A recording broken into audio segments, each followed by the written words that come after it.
আবার নবীজি যে বললেন এই কথা কি তোমরা বুঝো না? আবার নবীজির কাছে নাজিলকৃত কোরআন আর হাদিস আমাদেরকে বুঝায়া দিয়েছেন। তোমরা কি বুঝো না?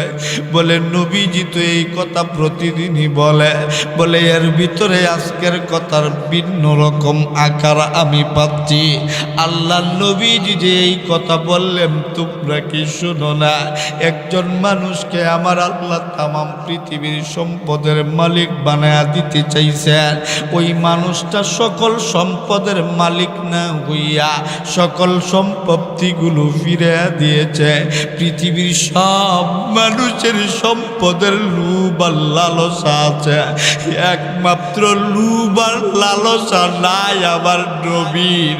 আমার নবীর শুধু উম্মতের লালসা, উম্মতের চিন্তা, সম্পদের চিন্তা নাই।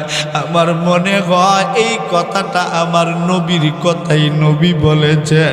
আরো আবার নবী যেন পরিষ্কার করে এই কথা বললে, ও সাহাবীরা, একজন মানুষকে আমার আল্লাহ কিয়ামত পর্যন্ত হায়াত দিতে চাইছেন। ওই মানুষটা কিয়ামত পর্যন্ত হায়াত না নিয়ে মরণটারে পয়সা নিছে। আমার আল্লাহ কারো কাছে অনুমতি নিয়ে জান কবজ করায় না। আমার নবীর কথাই বোধহয় আমার নবীজি বলছে। আমার মনে হয় আমার নবী আমাদের মধ্যে আর বেশি দিন থাকবেন না। হে মুসলমান যুবক ভাই বন্ধু বাবাজিরা, এ বড়লেখা এলাকার মুসলমান ভাইরা, আমার নবী যদি সামনে তাইকা বলতো আর কোনোদিন তোমাদের সাথে সাক্ষাৎ হবে না, কলিজা ফাইটা মরা ছাড়া উপায় ছিল না। কথা বলেন ঠিক কিনা? আল্লাহর পয়গম্বর আবার বলে কয় আর বেশি দিন আমাদের মধ্যে থাকবেন না। সাহাবায়ে কেরামগণ গইরায়া কান্না শুরু করছে। একজন আরেকজনের গলায় দইরা কান্দে। কি শুনাইলি রে আবু বকর, কি শুনাইলি? আল্লাহর নবীজির সুন্দর জায়গাটা কি আমরা আর দেখতে পাবো না? আল্লাহর নবীজির সুন্দর কণ্ঠের তেলাওয়াত কি শুনতে পাবো না? আমার নবীজির কণ্ঠে কোরআন তেলাওয়াত শুনতে চান কারা কারা? হাত উঠায়া একবার বলেন আল্লাহ। আবারও জুড়ে ডাক দাও, বলো আল্লাহ। একটা জবানও বন্ধ রাখবেন না, সকলে ইমানি আওয়াজে ডাক দাও, বলো আল্লাহ। এ মুসলমান বন্ধু, আল্লাহর পয়গম্বর নবীজির সাহাবায়ে কেরামগণ আমার নবীজিরে কেমন অনুসরণ করত, আবার নবীজিরে সাহাবায়ে কেরামগণ কেমন ভালোবাসত শুইনা না। আল্লাহর নবীজি ওই বিদায় হজ্জের বাসরের সময় সাহাবায়ে কেরামের অবস্থা দেখা আবার নবীজির চোখ দিয়া ওজরে পানি পড়তেছিল। সাহাবীরা রে, আমি নবীজিরে তোমরা এত ভালোবাসো। সাহাবীরা আবার নবীর জন্য জীবন দিত, দ্বিধাবোধ করত না, ঠিক কিনা? আরো জোরে বলেন ঠিক কিনা? এ মুসলমান বন্ধু আমার, আল্লাহর পয়গম্বর নবীজির সাহাবায়ে কেরাম আল্লাহ ডাক দিয়া বলে, বান্দা, এক নাম্বার হলো ঈমান আনয়ন করতে হবে আমি আল্লাহর উপর। আমি আল্লাহ ব্যতীত আর কোনো মাবুদ নাই। এটা ছিল বন্ধু সমস্ত নবীদের প্রথম দাওয়া। হযরত আদম পয়গম্বর সন্তানদের শিক্ষা দিয়েছেন এক আল্লাহ। শীষ পয়গম্বর বন্ধু শিক্ষা দিয়েছেন এক আল্লাহ। এক কথায় যত নবী রাসূল পয়গম্বরগণ দুনিয়ার জমিনে আসছেন সকলেই একটারই দাওয়াত দিয়েছেন এক আল্লাহ। এক আল্লাহ ব্যতীত আর কোনো মাবুদ নাই। কেউ যদি বলে আমার আল্লাহর পরে আরেক আল্লাহ আছে, মুসলমান যুবক ভাই বন্ধু বাবাজিরা, সে হলো বেঈমান। আল্লাহর পরে আল্লাহ নাই, এক আল্লাহ। আমার নবী এখন সর্বশেষ নবী, আমার নবীর পরে আর কোনো নবী নাই। এটা যেমন সত্য কথা, এক আল্লাহর উপরে দুই আল্লাহ হবে না, এটাও সত্য কথা। কেউ যদি আমার নবীজিকে শেষ নবী মানে, সে হবে বন্ধু ইমানওয়ালা। এক আল্লাহকে যারা মানবে সে হলো ইমানওয়ালা। আমার আল্লাহকে মানি, নবীকে মানি কারা কারা? একবার হাত উঠায়া ইমানি আওয়াজে ডাক দাও, বলো আল্লাহ। এ মুসলমান বন্ধু, আল্লাহর পয়গম্বর নবী রাহমাতুল লিল আলামিন যখন সময় উম্মতির কাছে দাওয়াত দিতে শুরু করলেন, আল্লাহ নবীজি যখন বললেন লা ইলাহা ইল্লাল্লাহু মুহাম্মাদুর রাসূলুল্লাহ, আল্লাহর পয়গম্বর নবীজির দুশমন বেড়ে গেল। এ মুসলমান যুবক ভাই বন্ধু বাবাজিরা, আমরাও যদি এখন কোরআনের হক কথাগুলো বলি, আমরা যদি বলি সুদ খাওয়া হারাম, ঘুষ খাওয়া হারাম, এখন দেখা যায় আমাদের উপরে মানুষ চড়াও হয়, কিন্তু সুদ হারাম এটা আমি বলি না, ঘুষ হারাম বন্ধু এটা আমি বলি না। এই সুদ ঘুষকে হারাম করেছেন যিনি, জুড়ে বলেন তিনি কে? আপনাদের এলাকায় সুদ খায় আসেনি, ঘুষ খায় আসেনি? এ মুসলমান বাবাজিরা, আল্লাহর পয়গম্বর নবী রাহমাতুল লিল আলামিন আমার নবীজি কোনোদিন সুদ খান নাই, ঘুষ খান নাই। আমার নবীজি বন্ধু কোনোদিন মিথ্যা কথা বলেন নাই। কিন্তু আমাদের নেতারা মিথ্যা কথা বলেনি না, বলে না? আসতেছে সামনে বন্ধু নির্বাচন, দেখবেন কত নেতা টুপি মাথায় দিয়া আইসা হাজির। বিলাইয়ের মাথার মধ্যে টুপি দিয়া যদি কম হয়, ওই যে সুটকি রাখলাম, এই সুটকির মধ্যে মুখ দিবি না। বিলাইয়ে কইব সুটকির সামনে রাইকা আইন করলে আমার মাথায়ও ধরে না, আমার টেঙ্গেও মানে না, ঠিক কিনা? এরাও হইল বন্ধু এমন নেতা, যেই নেতাগুলো বন্ধুর সামনে টাকার পাহাড়, বলবে এই টাকা আমি কোনোদিন ছুঁয়েও দেখব না। জনগণের সামনে আইসা বলবে সম্মানিত এলাকাবাসী, তোর এখন ঠিক কিনা? এলাকার মানুষের সম্মান দিতে দিতে আর শেষ নাই। বলবে সম্মানিত এলাকাবাসী, আপনারা যদি আমাকে ভোট দিয়ে নির্বাচিত করেন, আপনাদের ভোটে নির্বাচিত হতে পারলে আপনাদের রাস্তা আর রাস্তা রাখব না। কথা কোন ঠিক কিনা? আসলেই রাস্তা আর রাস্তা রাখে না, খাল বিল পুকুর বানায়। রাস্তা দিয়া মানুষ যাইব দূরে থাক, গরু ছাগল গেলেও উষ্টা খাইয়া ভুইরা যাবে। হেরা করে আমাদের দেশের উন্নতি, আর হেরা হইল আমাদের দেশের জাতীয় নেতা, জোরে কোন ঠিক কিনা? আর আমরা হুজুররা রে ইমাম কয়, নেতা বলে ঠিকই, কিন্তু ইমাম রে শুধু দাওয়াতের সময় ইমাম সাহেব, মরলে ইমাম সাহেব, নামাজের সময় ইমাম সাহেব, এর পরে আর ইমাম সাহেবের খোঁজ খবর নেয় না। আমরা নেতা তবে কয়টি, ইমামর তো কি নেতা, ইমামর তো কি, জোরে বলেন? তাম পৃথিবীর এক বাসা ইমাম। মসজিদে হারাম এটারও ইমাম, মসজিদে নববী এটারও ইমাম, আপনাদের মহদিকুনা মসজিদের তিনিও ইমাম। মানে সব মসজিদের যত খতিব আছেন, মিম্বারে দাঁড়ায় খুতবা দেন, সকলেই ইমাম। যিনি নামাজ পড়ায় তিনিও ইমাম। এখন বোঝা গেল যে ইমাম সাহেবরে শুধু খালি নামাজের জন্যই রাখা হয়েছে, ইমাম সাহেবের আর কোনো কাজ নাই। এখন ঠিক কিনা? আসলে কি ইমাম সাহেবের শুধু নামাজ পড়ানোই কাজ, না আরও কিছু কাজ আছে?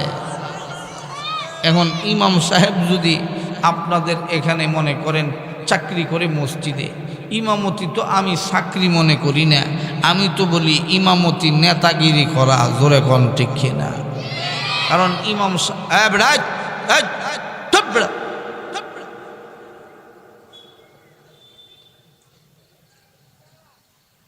ইমাম সাহেব বলেন নেতা, বলেন ইমাম সাহেব কি?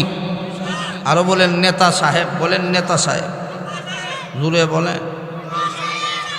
নেতা সাহেব বলতে শরম লাগে। ইমাম সাহেবের বেতন দিয়ে রাখছেন এর লাগে। হ্যাঁ, কয়টা বেতন দেন? 10,000 12,000। ইমাম সাহেবের বেতন 10-12 হাজার টাকা দিছেন, মনে করছেন যে হুজুর কিনা লেছেন, ঠিক কিনা? এই রেহা ইমাম সাহেবের কত দোষ, মরলেও হুজুরের দোষ। আমরা হুজুররা যে কত বড় বিপদে আছি, আমরা যদি মারাও যায় কয় হুজুরটা মরছে রে, চোখটা মুজ্জা মরছে, সাইয়া মরতে পারলো না। হুজুরটা মরছে রে, একটু বেখা হইয়া মরছে, মানে হুজুর মরলেও দোষ। আমরা তো ফাইছে একবারে সুজা, অথচ দাড়ি খামাইয়া একবারে হমান করাইছে হে ওর নেতা, জোরে কোন ঠিক কিনা? তার সামসার অভাব নেই, অথচ আমার নবীও ছিলেন নেতা, আমার নবী ছিলেন নেতার মতো নেতা। যে জবান বন্ধ রাখবে এই জবান যেন আর চালু না হয়। বলেন আমার নবীর মতো নেতা আছে? আরো জোরে বলেন, আমার নবীর চাইতে বড় নেতা পৃথিবীতে আসবে? আমার নবীর চাইতে বড় নেতা আগে যেমন আসে নাই, আমার নবীর চাইতে বড় নেতা পৃথিবীতে আসবেও না। আমার নবী হলেন সাইয়্যিদুল মুরসালিন, আমার নবী হলেন সাইয়্যিদুল ইমাম, আমার নবী হলেন মুহাম্মাদুর রাসূলুল্লাহ সাল্লাল্লাহু আলাইহি ওয়াসাল্লাম, আমার নবী হলেন রাহমাতুল লিল আলামিন। আমার নবী জীবনও কোনোদিন মিথ্যা কথা বলে? নবীজি যদি মিথ্যা কথা না বলেন তাহলে আমরা তো মিথ্যা কথা বলার দরকার হই। মা কথা কয় না? আল্লাহ নবীজিকে আল্লাহ জানায় দেয়, হাবিব আপনি বলুন ওয়া আতিউল্লাহ ওয়া আতিউর রাসূল।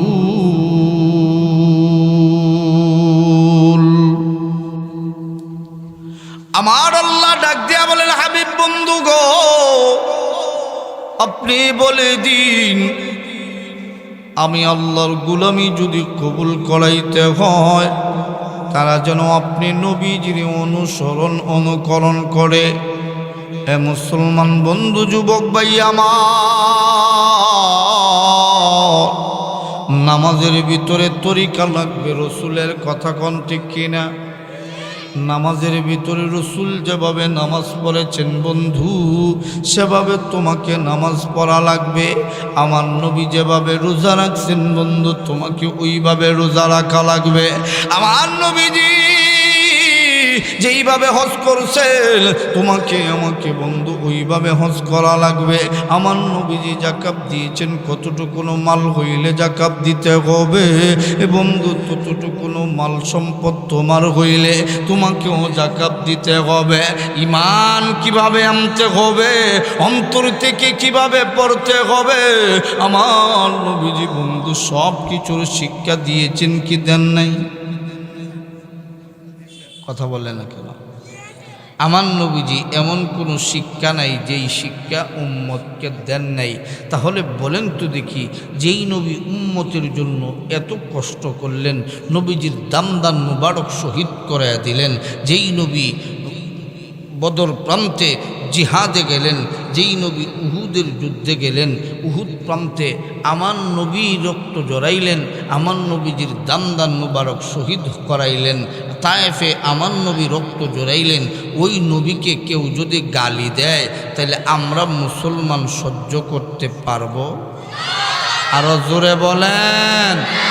আমার নবীরে কেউ যদি গালি দেওয়ার চেষ্টা করে, ওই যে কয়েকদিন আগে এই আপনার ময়মনসিংহ ভালুকা মাস্টার বাড়িতে আমার নবীকে নিয়ে এক কুলাঙ্গার কথা বলেছে, আমার নবীকে নিয়ে কটূক্তি করেছে, তারে জ্বালাইছে কিছু। আবার আমাদের নেতারা, আমার আর নেতারা হেরা কয় এইভাবে জ্বালানোটা ঠিক হয় না। আমি তো বলি জ্বালাইয়া তার উপর প্রস্রাব করা দরকার ছিল। কথা বলবেন না, জোরে বলেন ঠিক কিনা? শুধু জ্বালাইলে হবে না, তো জ্বালাইয়া তার উপরে ফসলাবও করা দরকার। আমি এই কথা এক মাহফিলে বলেছিলাম, এক নেতা, তিনি বলে এমপি প্রার্থী, আমারে কয় হুজুর আপনি এত বড় কথাটা না বললেও পারতেন। আমি কই আপনি কি আসলেই মুসলমান কিনা? আমি বললাম হ্যাঁ হ্যাঁ কইলেন না, ইখানো হ্যাঁ হ্যাঁ চলে না, আর হ্যাঁ হ্যাঁ দিন নাই, হেরা ওই পারে নাই, তুমি তো আরো আগে না। আস্তে কথা বলে কি জোরে বলো? হ্যাঁ হ্যাঁ। এখন দেখছে জনগণের অবস্থা বেশি বালা না, এমনি আইসে 4টা বুটের লাগি, এখন দেওয়া যায় বুট ফাইব দূরে থাক, ফিডা লইয়া বাড়ির জন্য। নেতা মাঝে মাঝে কিছু নেতার ঘরের খেতা আছে, বইয়া হ্যাঁ করে, যেটাই করে জুতা দিয়া বাইরে পরে উষ্ঠাইয়া বাইর করার লাগবো। কথা কোন ঠিক কিনা? আমার নবীরে গালি দিবে আর হ্যাঁ করবে। তুই কি এর নেতা রে? তুই আমার ফাদের নেতা। আল্লামা গহরপুরি রহমতুল্লাহ আলাইহি বলতেন, হে নেতা না, হে ফাদের নেতা। তোরে কোন ঠিক কিনা? কৌরিয়ার শেখ সাহেব, আপনার কাতিয়ার পীর সাহেব, কাতিয়ার শেখ সাহেব নাম শুনছে? ফুলতুলির পীর সাহেব নাম শুনছে? ফুলতুলির সাহেব বলতেন সে নেতা না, সে ফাদের নেতা। জোরে কোন ঠিক কিনা? যেই নেতা আমার রসুলের বিরুদ্ধাচরণ করবে, যে কিনা আমার রসুলের দিকে আঙ্গুল উঠাবে, সে নেতা হতে পারে না, সে একটা কুলাঙ্গার ছাড়া কিছু নয়। আমার নবীজিরে আমরা আমাদের জীবনের চাইতে বেশি ভালোবাসি। কথা বলেন ঠিক কিনা? এখন শুধু ভালোবাসলে হবে না, নবীজির অনুসরণও লাগবে। নবীজির অনুসরণ ছাড়া নবীরে শুধু ভালোবাসা জান্নাতে যাওয়া যাবে না। আবু জাহেলও আমার নবীরে ভালোবাসত, ততদিন পর্যন্ত আমার নবীরে ভালোবাসত যতদিন পর্যন্ত আমার নবী লা ইলাহা ইল্লাল্লাহর দাওয়াত দেন নাই, ততদিন পর্যন্ত আবু জাহেলও আমার নবীরে ভালোবাসত।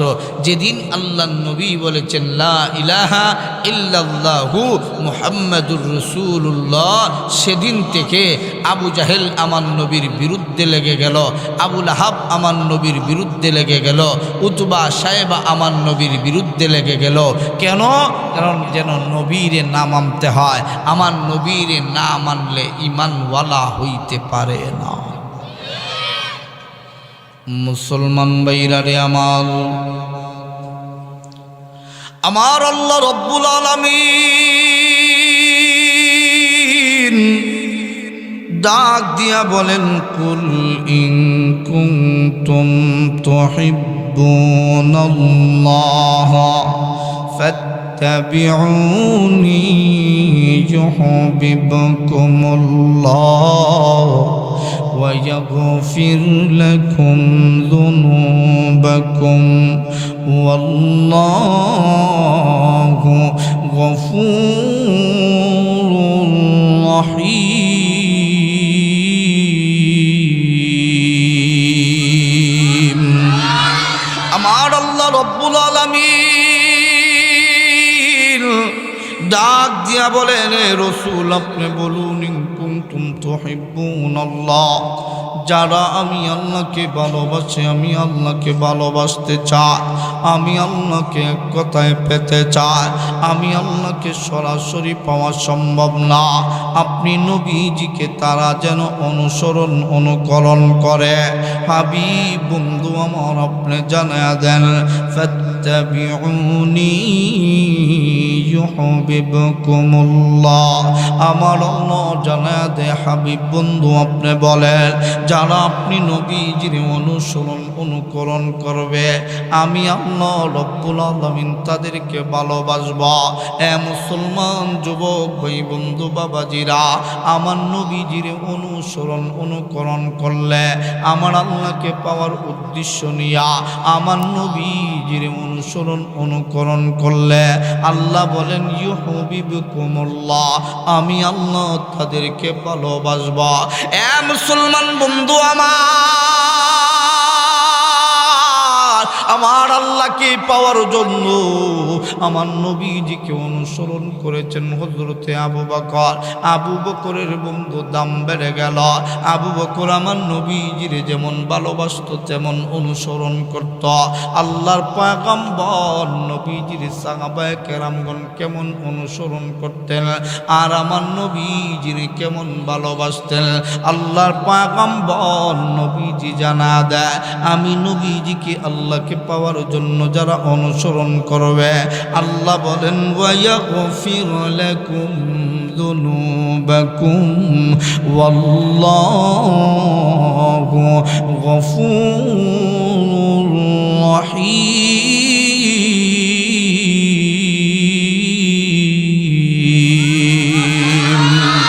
আমার আল্লাহ রব্বুল আলামিন জানা দেয় হাবিব বন্ধু আমার, আপনাকে যারা অনুকরণ করবে আমি আল্লাহ শুধু তাদেরকে ভালোবাসবো তাই না, আমি আল্লাহ তাদের জিন্দেগির সমস্ত গুনাহগুলো মাফ করে দিব। হযরতে উমর বন্ধু গুনার ভিতরে নিমজ্জিত ছিলেন। যেদিন থেকে হযরতে উমর ঈমান আনয়ন করেছেন আল্লাহর ওপর, আমার নবীজির প্রতি ঈমান এনেছেন, হযরতে উমরকে আমার আল্লাহ মাফ করে দিয়েছেন। হযরতে উমরের সম্মান বৃদ্ধি পায়া গেল। আল্লাহর পয়গম্বর নবীজি আমার জানায়া দেয় এ আমার উম্মতের দল, গুনাহ কইরাও যদি তুই আমার আল্লাহর কাছে তওবা করে ফেলতে পারিস, আমার আল্লাহ ডাক দিয়া কয় ওয়ায়াগফির লাকুম যুনুবাকুম ওয়াল্লাহু গফুরুর রহিম। আমি আল্লাহ শুধু তোমারে মাফ করে দিব তা না, এ বান্দা তোমার যত গুনাহ ছিল ওই গুনাহ পরিমাণ নেকি দিয়া আমি আল্লাহ তোমার আমলটা পরিবর্তন করে দিব।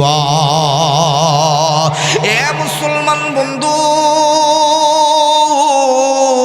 আল্লাহর পয়গম্বর নবীজির অনুকরণ করছেন সাহাবায়ে কেরামগণ, যেমন অনুকরণ করছেন আমার নবীরে তেমন ভালোবাসতেন। আমরা আমার নবীজির যেমন অনুসরণ করি তেমন ভালোবাসি। আমার নবীজিকে গালি দিয়েছে বন্ধু শাহবাগে, আমরা রক্ত দেওয়ার জন্য গিয়েছি শাপলা চত্বরে। আল্লাহ নবীজির ইজ্জত রক্ষা করার জন্য যদি এ বন্ধু বড় লেখার ওলামায়ে কেরামগণ যদি মহদিকুনা মসজিদের ইমাম সাহেব যদি ডাক দেয় রক্ত দিতে হবে, নবীর ইজ্জত রক্ষা করার জন্য জীবন দিতে হবে। নবীর ইজ্জত রক্ষা করার জন্য জীবন দিতে চাই কারা কারা? হাত উঠাইয়া একবার ডাক দাও বলো আল্লাহ, আরো জোরে ডাক দাও বলো আল্লাহ, একবার ইমানি আওয়াজে ডাক দাও বলো আল্লাহ।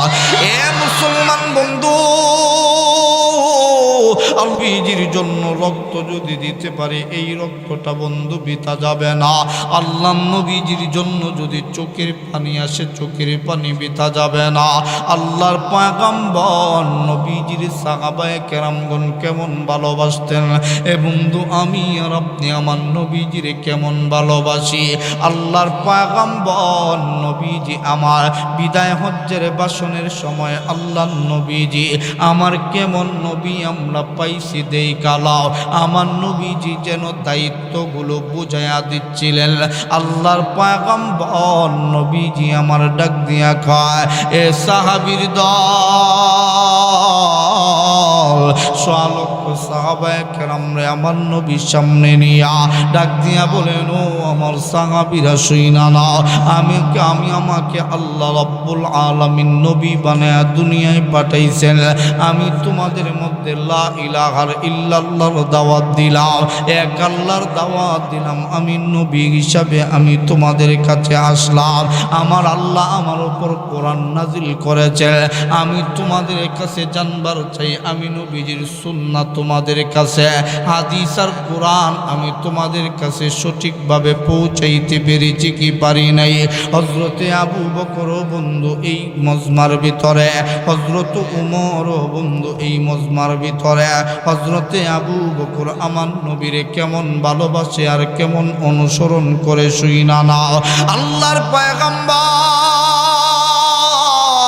নবীজি যেন বন্ধু বুঝাইয়া দিচ্ছেন, যখন মানুষ করে বুড়া হয়ে যায় সন্তানরে যখন যেমন ওইভাবে বোঝায়, আমি তো আর বেশি দিন বাঁচব না, তুমি এইভাবে ব্যবসা চালাইবা, তুমি এইভাবে তার সাথে আমার লেনদেন আছে, এক কথায় কথাগুলো যেন বোঝা দেয়।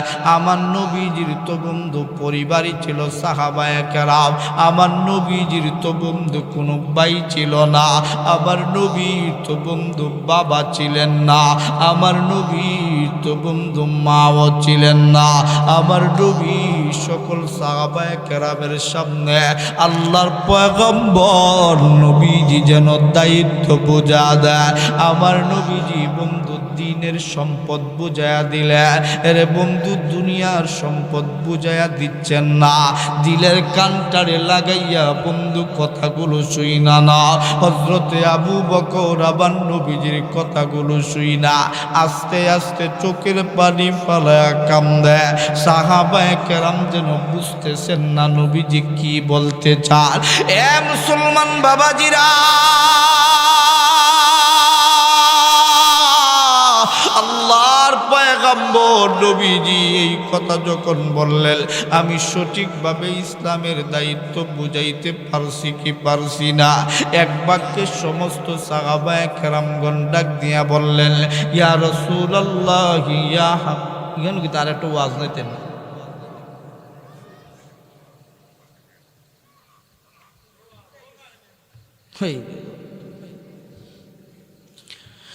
এ মুসলমান বন্ধু আমার, আল্লাহর পয়গম্বর নবী রাহমাতুল লিল আলামিন দু জাহানের সর্দার আমার নবীজি ডাক দিয়া বলেন, ও আমার সাহাবীরা, আমি তোমাদের কাছে সঠিকভাবে ইসলামের দাওয়াত পৌঁছাইতে পেরেছি কি পারি নাই? আল্লাহ নবীজির একটা মৌজেজা শোনায়া দেই। আমার নবীজি যদি কোটি মানুষের বীরেও থাকেন, আমার আল্লাহ আমার নবীজির মাথাটা সকলের উপরে রাখতেন। শুধু তাই না, শুধু তাই না, আমার নবীজি কথা বললে ওই কথাগুলি সমস্ত সাহাবায়ে কেরাম যদি কোটি মানুষও উপস্থিত থাকত, আমার নবীজির কথা যেন কাছের থেকে শুনতেছে এরকম বোঝা যাইত। সমস্ত সাহাবায়ে কেরামদেরকে সামনে নিয়া আল্লাহর পয়গম্বর নবীজি বলেন, ও আমার সাহাবীরা, আমি তোমাদের কাছে সঠিকভাবে ইসলামটাকে পৌঁছাইতে পেরেছি কি পারি নাই? আমি তোমাদেরকে কোরআন সুন্নাহ বুঝাইতে পেরেছি কি পারি না? সমস্ত সাহাবায়ে কেরাম এক বাক্যে জবাব দিয়া বলেন, ইয়া রাসূলুল্লাহ, ইয়া হাবিবাল্লাহ, ওগো নবীজি, আপনি যেইভাবে ইসলামের দাওয়াত দেওয়ার কথা ছিল গো নবীজি, আপনি তো ওইভাবে দিয়েছেনই, বরংস আরো সুন্দর করে ইসলামের দাওয়াত দিয়েছেন। আল্লাহর পয়গম্বর নবীজি এবার ডাক দিয়া বলেন, সাহাবীরা, আমার কাছে আমার আল্লাহ কোরআনের আয়াত নাযিল করে দিয়েছেন, আল ইয়াউমা আকমালতু লাকুম দীনাকুম ওয়া আতমামতু আলাইকুম নি'মাতি ওয়া রাদিতু লাকুমুল ইসলাম দীনা।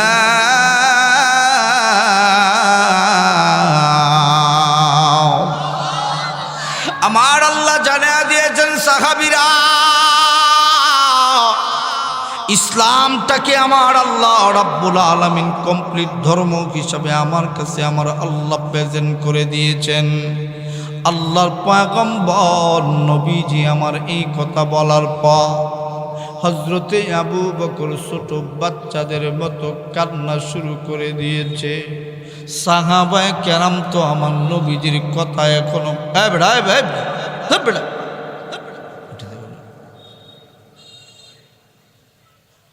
ঢং শুরু হয়েছে আর কি।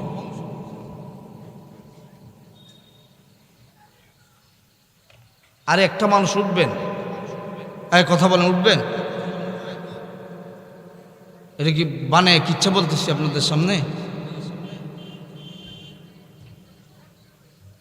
হাত তুলেন, বলেন আল্লাহু আকবার, বলেন আরো জোরে, বলেন আল্লাহু আকবার, ইমানি আওয়াজে বলেন আল্লাহু আকবার। মাহফিলে বসলে কখনো কোনো দিন বক্তা ওয়াজ করার সময় উঠবেন না। আপনি উঠার কারণে মসজিদে দেখবেন কেউ যদি কাশি দেয় আর একজনে হ্যাঁ হ্যাঁ করে, ধরে এখন ঠিক কিনা? মসজিদে খাসির যন্ত্রণা ইমাম সাহেব করা বললে দেখি, একজনে যদি কোনো অবস্থা করে কয় পরেরটা এরপরেরটা কথা কন ঠিক কিনা? মাহফিল থেকে কেউ যদি উঠে হ্যাঁ কতে হ্যাঁ উঠছে তা আমি একটু উঠাই নেই। সম্মানিত শুধু আমার নবীজি যখন বললেন সাহাবীরা আমার কাছে আল্লাহ তাআলা দিনকে কমপ্লিট ধর্ম হিসাবে আল্লাহ তাআলা বলে দিয়েছেন, নবীজির এই আয়াত যেদিন থেকে নাজিল হয়েছে এর পরের থেকে আর নতুন কোনো ইসলামের সংবিধানের আইন আল্লাহ আইনের আয়াত আর নাজিল করেন। চুরির সাজা হাত কাটা, চুরি করলে হাত কাটতে হবে। ওয়াসারিকু ওয়াসারিকাতু ফাকতাউ আইদিয়াহুমা, এই কথা আগের কথা মানে এরপরে আর কোনো নতুন আইন হবে না। আসতে বলে কি জোরে বলেন? তাহলে যেই সুরগুলি আমাদের টাকা চুরি করছে এদের হাত কাটা হলো না কেন আমরা জানতে চাই। আসতে বলবেন না মুসলমান, জোরে বলেন। মুসলমান ভাইরা রে আমার, আল্লাহর পয়গম্বর আমার নবীজি যখন সময় বন্ধু এই কথাগুলো বললেন, হযরতে আবু বকর ফেল করে আবার নবীজির দিকে তাকায় আছে, ছোট বাচ্চাদের মতো তাকায় চোখের পানি ফেলায় কান্দে। এক পর্যায়ে আল্লাহর পয়গম্বর নবীজি ডাক দিয়া বলেন, সাহাবীরা রে, একজন মানুষকে আমার আল্লাহ তামাম পৃথিবীর সম্পদের মালিক বানিয়ে দিতে চাইছিলেন। ওই মানুষটা তামাম পৃথিবীর সম্পদের মালিক না হইয়া সমস্ত সম্পত্তিগুলো ফিরিয়ে দিয়েছে। হযরতে আবু বকরের চোখের পানি যেন আরো বেড়ে গেছে, আস্তে আস্তে যেন কান্নার আওয়াজ আসতেছে। আল্লাহর পয়গম্বর আবার নবী ডাক দিয়া কয়, সাহাবীরা রে, শুনো, একজন মানুষকে আমার আল্লাহ কিয়ামত পর্যন্ত হায়াত দিতে চাইছিলেন। ওই মানুষটা কিয়ামত পর্যন্ত হায়াত না নিয়া ওই মানুষটা মরণটাকে বেছে নিয়েছে।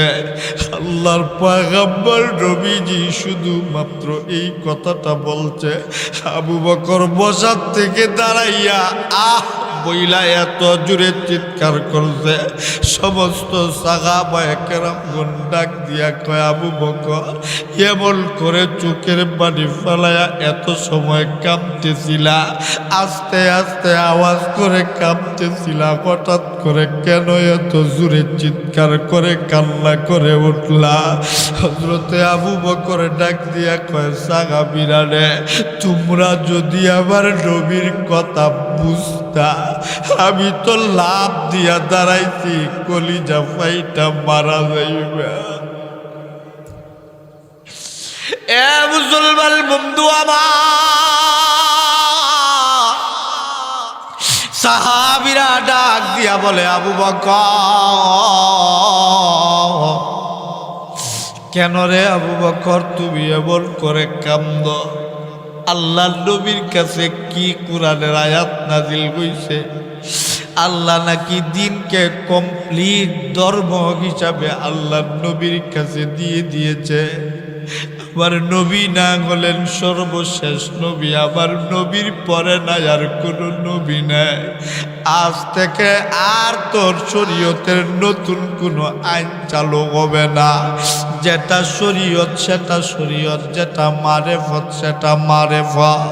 আমার মনে হয় আমার নবীর কাছে শরীয়তের আর কোনো আইনের আয়াত আল্লাহ নাজিল করবে না কোরআনে।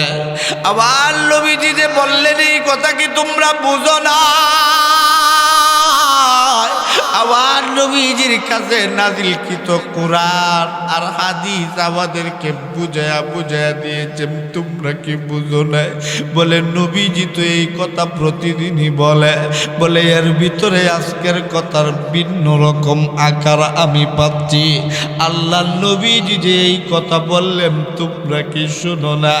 একজন মানুষকে আমার আল্লাহ তামাম পৃথিবীর সম্পদের মালিক বানায়া দিতে চাইছেন। ওই মানুষটা সকল সম্পদের মালিক না হইয়া সকল সম্পত্তিগুলো ফিরে দিয়েছে। পৃথিবীর সব মানুষের সম্পদের লোভ আর লালসা আছে, একমাত্র লোভ আর লালসা নাই আমার নবীর। আমার নবীর শুধু উম্মতের লালসা, উম্মতের চিন্তা, সম্পদের চিন্তা নাই। আমার মনে হয় এই কথাটা আমার নবীর কথাই নবী বলেছেন। আরো আবার নবী যেন পরিষ্কার করে এই কথা বললে, ও সাহাবীরা, একজন মানুষকে আমার আল্লাহ কিয়ামত পর্যন্ত হায়াত দিতে চাইছেন। ওই মানুষটা কিয়ামত পর্যন্ত হায়াত না নিয়ে মরণটারে পয়সা নিছে। আমার আল্লাহ কারো কাছে অনুমতি নিয়ে জান কবজ করায় না। আমার নবীর কথাই বোধহয় আমার নবীজি বলছে। আমার মনে হয় আমার নবী আমাদের মধ্যে আর বেশি দিন থাকবেন না। হে মুসলমান যুবক ভাই বন্ধু বাবাজিরা, এ বড়লেখা এলাকার মুসলমান ভাইরা, আমার নবী যদি সামনে তাইকা বলতো আর কোনোদিন তোমাদের সাথে সাক্ষাৎ হবে না, কলিজা ফাইটা মরা ছাড়া উপায় ছিল না। কথা বলেন ঠিক কিনা? আল্লাহর পয়গম্বর আবার মনে হয় আর বেশি দিন আমাদের মধ্যে থাকবেন না। সাহাবায়ে কেরামগণ গইরাইয়া গইরাইয়া কান্না শুরু করছে। একজন আরেকজনের গলায় দইরা দইরা কান্দে, কি শুনাইলি রে আবু বকর, কি শুনাইলি? আল্লাহর নবীজির সুন্দর জায়গাটা কি আমরা আর দেখতে পাবো না? আল্লাহর নবীজির সুন্দর কণ্ঠের তেলাওয়াত কি শুনতে পাবো না? আমার নবীজির কণ্ঠে কোরআন তেলাওয়াত শুনতে চান কারা কারা? হাত উঠায়া একবার বলেন আল্লাহ। আবারও জুড়ে ডাক দাও, বলো আল্লাহ। একটা জবানও বন্ধ রাখবেন না, সকলে ইমানি আওয়াজে ডাক দাও, বলো আল্লাহ। এ মুসলমান বন্ধু,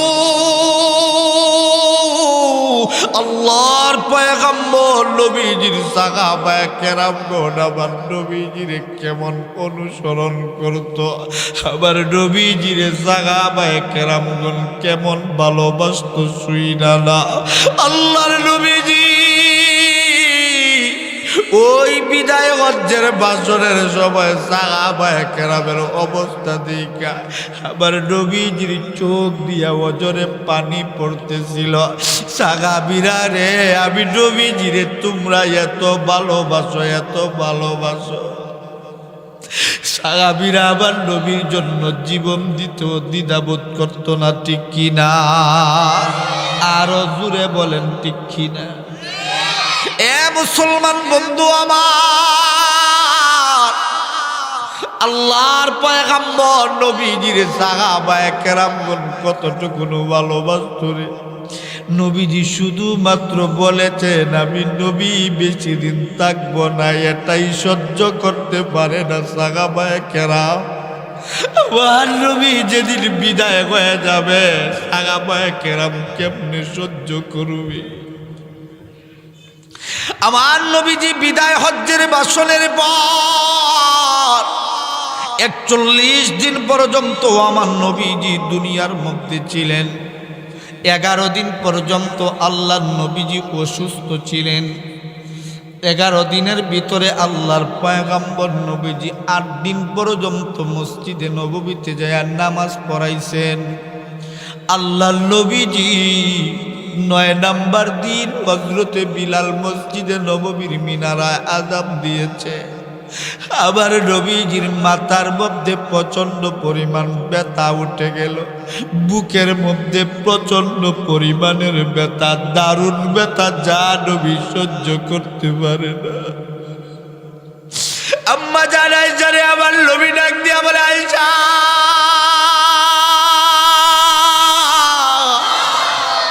আমি নবীজিরে বড় বড় কম্বল দিয়ে আমি নবীজিরে আবৃত করে রাখো। আমি নবীজির শরীরটা জ্বরে কাঁপতেছে। আল্লাহর পয়গম্বর আমার নবীজির শরীরে এমন পরিমাণ জ্বর উঠে গেল, আমার নবীজির বুকে বড় দারুণ যন্ত্রণা, মাথায় বড় দারুণ যন্ত্রণা। আজান দেওয়া হয়ে গেল, নামাজের সময় পার হয়ে যাবে, পার হয়ে যাবে। সাহাবায়ে কেরামগণ জানে আমার নবী অসুস্থ, কিন্তু এতটা অসুস্থ সাহাবায়ে কেরাম বুঝতে পারে না। মসজিদে নববীতে আল্লাহর নবীজির অপেক্ষার সহ্য করতে পারে নাই সাহাবায়ে কেরাম। গইরাইয়া গইরাইয়া কান্না শুরু করছে। আল্লাহর নবীর কানে আওয়াজ যখন আসছে, আল্লাহর নবী ডাক দিয়া কয়, আয়েশা গো, মসজিদে নববীর ভিতর থেকে এত কান্নার আওয়াজ আসে কারণ কি? ইয়া রাসূলুল্লাহ, ইয়া হাবিবাল্লাহ, ও গো নবীজি, আপনি তো সকলের আগে মসজিদে চইলা যায়। মসজিদে নববীতে আপনার সাহাবায়ে কেরামগণ অপেক্ষা করতে করতে সাহাবায়ে কেরামগণ পাগলের মতো হয়ে গেছে। আল্লাহর নবী গো, আজকে কি আপনি নামাজ পড়াইবেন না? আল্লাহর পয়গম্বর নবীজি আবার ডাক দিয়া কয়, আয়েশা রে, আমি নবীজির বুকে যে বড় দারুণ ব্যথা, আমি নবীজির শরীরে বড় দারুণ ব্যথা সহ্য করতে পারি না।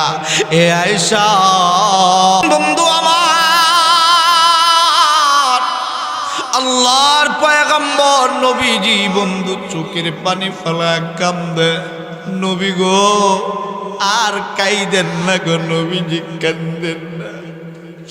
আল্লাহর পয়গম্বর নবী ডাক দিয়া কয়, আয়েশা গো, আমি নবীজি এই নামাজ প্রতিষ্ঠিত করার জন্য কত কষ্ট করেছি। তায়েফের ময়দানে আমি নবীজি গিয়েছি, তায়েফবাসীগুলো আমি নবীজিরে চিনল না, আমি নবীজিরে পাথরের আঘাত করছিল। ও আয়েশা, আমি নবীজির জুব্বার বোতামগুলো খুইলা দেখো, আমি নবীজির বুকের কতগুলো জায়গায় কত হয়ে হাতের দাগ পড়ে গেছে। আবার নবীজির মাথার কতগুলো জায়গার মধ্যে চুল নাই। ইয়া রাসূলুল্লাহ, ইয়া হাবিবাল্লাহ, নবী গো, আপনার কি কোনোদিন বসন্ত হয়েছিল? না রে আয়েশা, না। আমি নবীজির শরীরে মশা মাছি বসা পর্যন্ত হারাম, কিন্তু আমি নবীজির গায়ে মশা মাছিও বসে না। কিন্তু ওই তায়েফবাসীগুলো, আবার নানার দেশের মানুষগুলো আমি নবীজির চিনল না।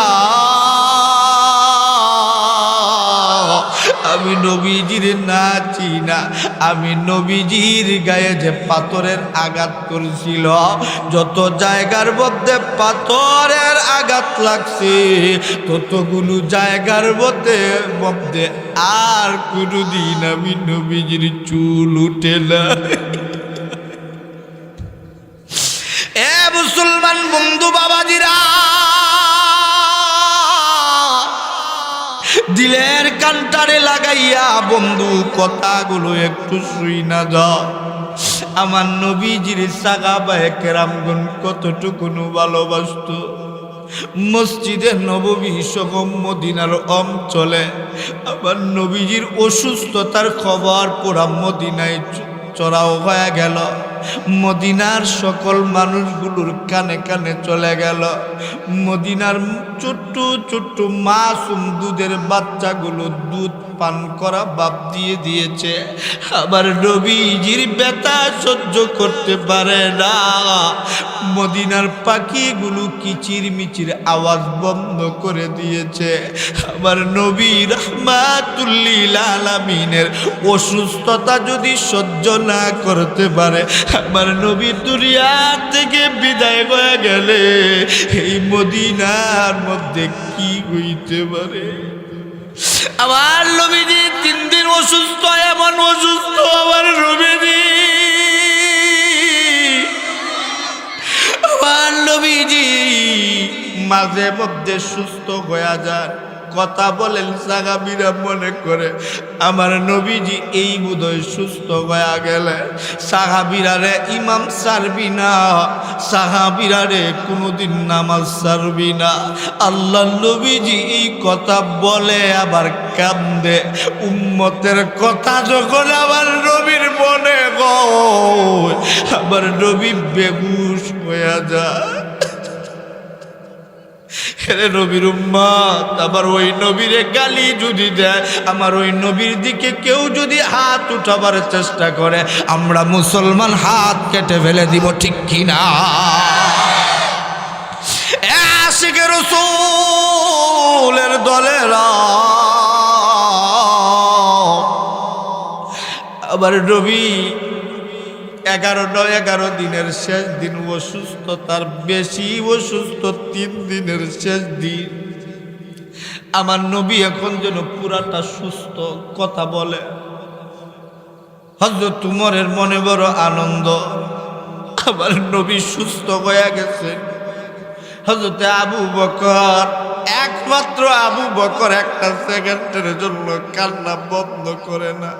আল্লাহর নবীজির পুরুষদের ভিতরে প্রথম সাহাবী হলেন হযরতে আবু বকর। আবু বকর ভালো করে জানে আমার নবী আর কোনোদিন মসজিদে নববীতে যাবেন না। আবু বকর ছাড়া সকল সাহাবীরা আনন্দে আত্মভরা। আমার নবী বোধহয় এক্ষুনি আমাদের সামনে আবার আসবেন, কথা বলবেন। নবীজি কেমন সুস্থ হইছেন রে! আল্লাহ নবীজি সমস্ত সাহাবায়ে কেরামরে বললেন, টেনশন করো না, চিন্তা কইরো না।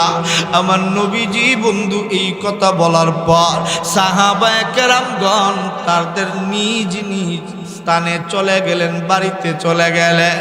আল্লাহ নবীজির একজন সাহাবী নাম হইল হযরতে আবু বকর, আর একজন সাহাবীর নাম হইল হযরতে বিলাল। ইমাম হইলেন আমার নবী, মুয়াজ্জিন হইলেন হযরতে বিলাল।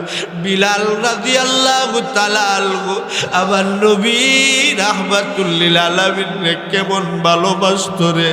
মসজিদে নববীর মেহরাবের সামনে আমার নবীজি যেই মিম্বারে দাঁড়ায় খুতবা দিতেন যেই মিম্বারে, ওই মিম্বারের কাছে হযরতে বিলাল এইভাবে বসে থাকে। নবী গো, আপনি কি আর মসজিদে নববীতে আসবেন না?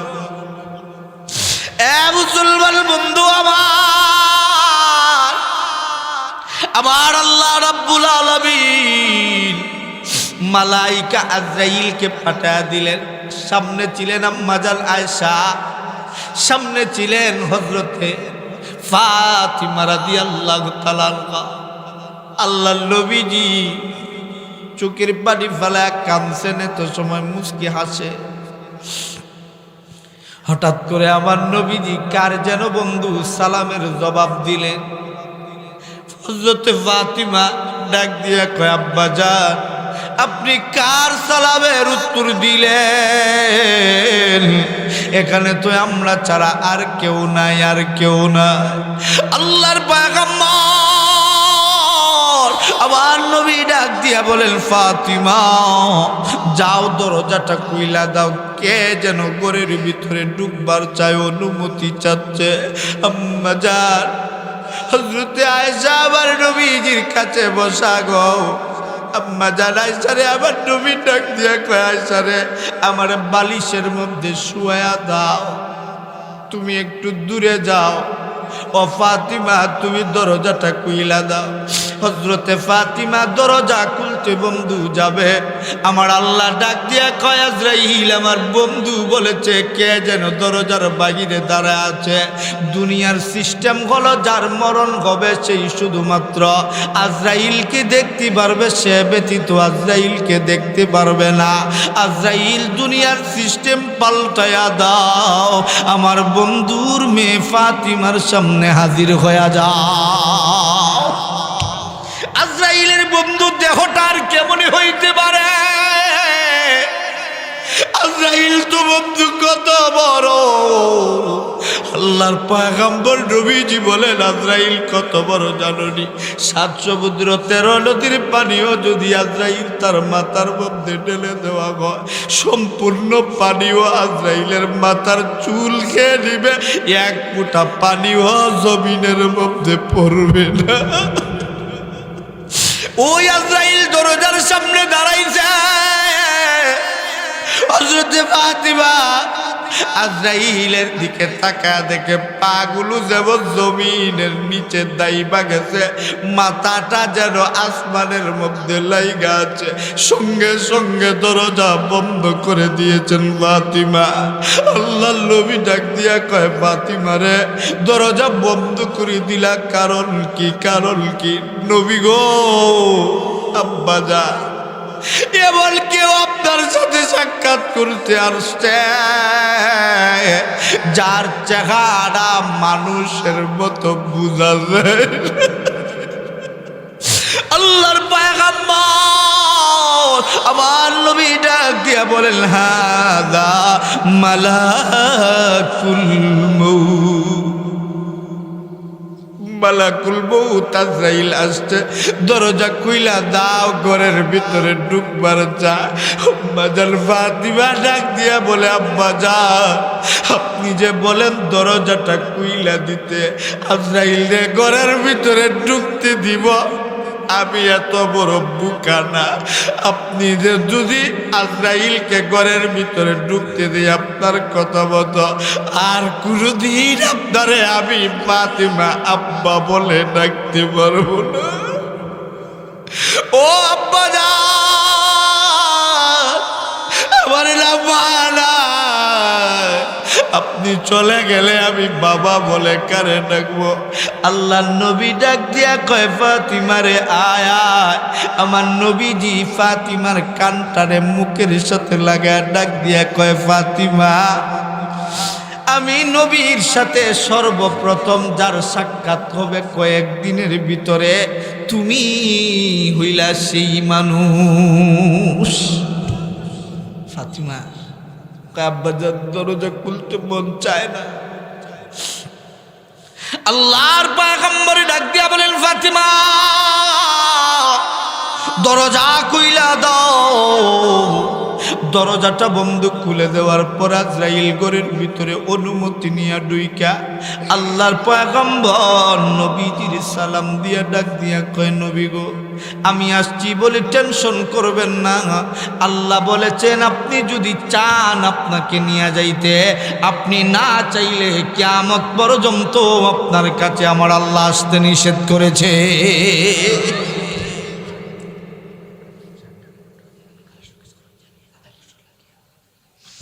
আচ্ছা,